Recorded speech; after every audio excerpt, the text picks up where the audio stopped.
Dandadan is the story about a girl with psychic powers helping a kid who lost his balls because he got taken by an evil ghost granny that can run 100 kilometers per hour. And it's one of my favorite manga of all time. Let me just start from the beginning. Dandadan follows the story of these two characters, Momo Ayase and Ken Takakura. Now these two live in completely different worlds. Momo's very popular, she has a lot of friends.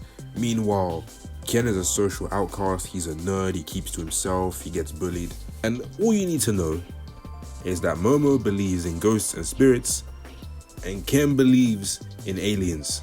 Unfortunately, they are both right.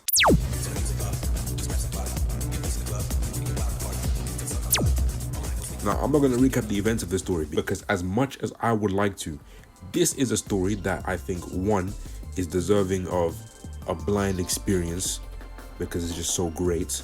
And two, even if I wanted to, my recap could not explain to you the batshit insanity that goes on in this series, bro. Now, I'm going to assume if you're watching this, you're in either one of these positions. You're either someone who has seen the anime or read the manga or has some notion of what this series is about and is just watching this to see someone gush about it, or you have no fucking clue. And for those that don't know what's going on, let me just give a brief rundown. After their encounter, they have a little dispute. Ken believes in aliens, Momo believes in ghosts. But all of this leads up to a massive bet where Momo has to go to some place with aliens and Ken has to go somewhere haunted. They talk for a bit thinking shit is sweet until Ken turns around and he sees Turbo Granny. Turbo Granny is a yokai or a ghost, and her thing is that she can run at 100 kilometers per hour. Now, as a natural reaction, Ken runs away. However, if you run from Turbo Granny and she manages to outspeed you, you get cursed.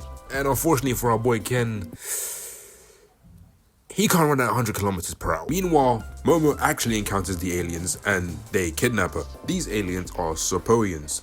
They actually want to further their research because their species is all male and they need to find a way to replicate female organs to reproduce. And to do this, they're gonna have to go through very, very questionable methods. TLDR, they want her banana. Before they even get a chance to do what they're about to do, they get a phone call and the Turbo Granny cursed Ken leaps out through the phone, basically takes down two of them and then gets overpowered by the third one. Meanwhile, Momo, because they're messing with her brainwaves, she unlocks her psychic powers and she manages to kick the living shit out of the other alien, which blows up their UFO, which was actually in the moon, and then they crash land down to Earth. Now, Turbo Granny's curse means that she took Ken's schlong. She took his meat. So that means they have to go back to the tunnel and then figure out a way to beat Turbo Granny and then get his schlong back. And that is the premise of the show so far. And this all happens in the very first episode. I am not kidding when I say this story gets very hectic, very, very quick, man. And I'm not gonna lie, I'm not gonna pretend this show isn't very questionable at first.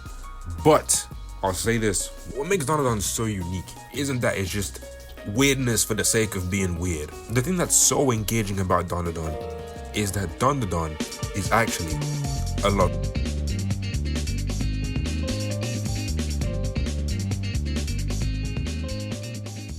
Beyond all the moments of weird aliens, the creepy yokai, all the wacky adventures, cursed spirits, psychic powers, there are actually very wholesome moments between these two characters. And I'm not gonna lie, if you haven't seen this already, I would highly recommend you watch the dub. The dub doesn't just do a good job of voice acting, but also gets in like the natural dialogue sounding right.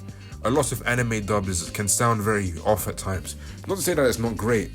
Something like Dragon Ball Z sounds extremely unnatural, but we're not going to pretend like it doesn't have one of the most iconic dubs of all time. Probably one of the greatest dubs of all time. Kai though, I don't know about Z, man, just, I am the hope of the universe. Nah, man, get that. But this dub, the way they managed to get the dialogue actually sounding natural for the most part, and having voices that fit the characters very well, bro, I think this series might actually be in top 3 dubs of all time. Like, I can't really describe in words how good this dub is. You really have to watch it to understand. There are really some wholesome moments with the characters as well. Anyone with half a brain cell can see that they're obviously setting up Momo and Ken to be together as the main romantic relationship in the story. But how they build it up, I think, is very, very good as well, because I'm not gonna lie, I don't mind the trashy romance here and there. I'm not really a big fan of it. I don't really watch a lot of romance anime, but I feel like the way they go through it a majority of the time is very, very generic. Dandadan does it kind of different. In the times where Dandadan isn't completely batshit crazy, they have these little character moments, like the scene at the end of episode 4 where they start repeating goodbye in their heads because they don't know whether it's going to be a temporary goodbye or like they'll never speak to each other again. And they keep contemplating about it, and then Momo calls out to him and she's like, "See you tomorrow." it's just stuff like that that makes it a lot more relatable, a lot more cozy, a lot more adorable to watch. And it's kind of like the flip side to all the crazy stuff that goes on in Dandadan. In the events that you haven't read the manga or haven't seen the anime, I won't say too much, but don't just romantic moments like that. It's moments between friends, moments between family. There's a lot of stuff like that that gives a lot of nuance to the characters. I won't say too much on later moments because this video is only about the beginning couple of episodes. I think that's what makes Dandadan so special to me. Beneath all the insanity of what goes on, there's like a bit of coziness to it that makes you feel comfortable.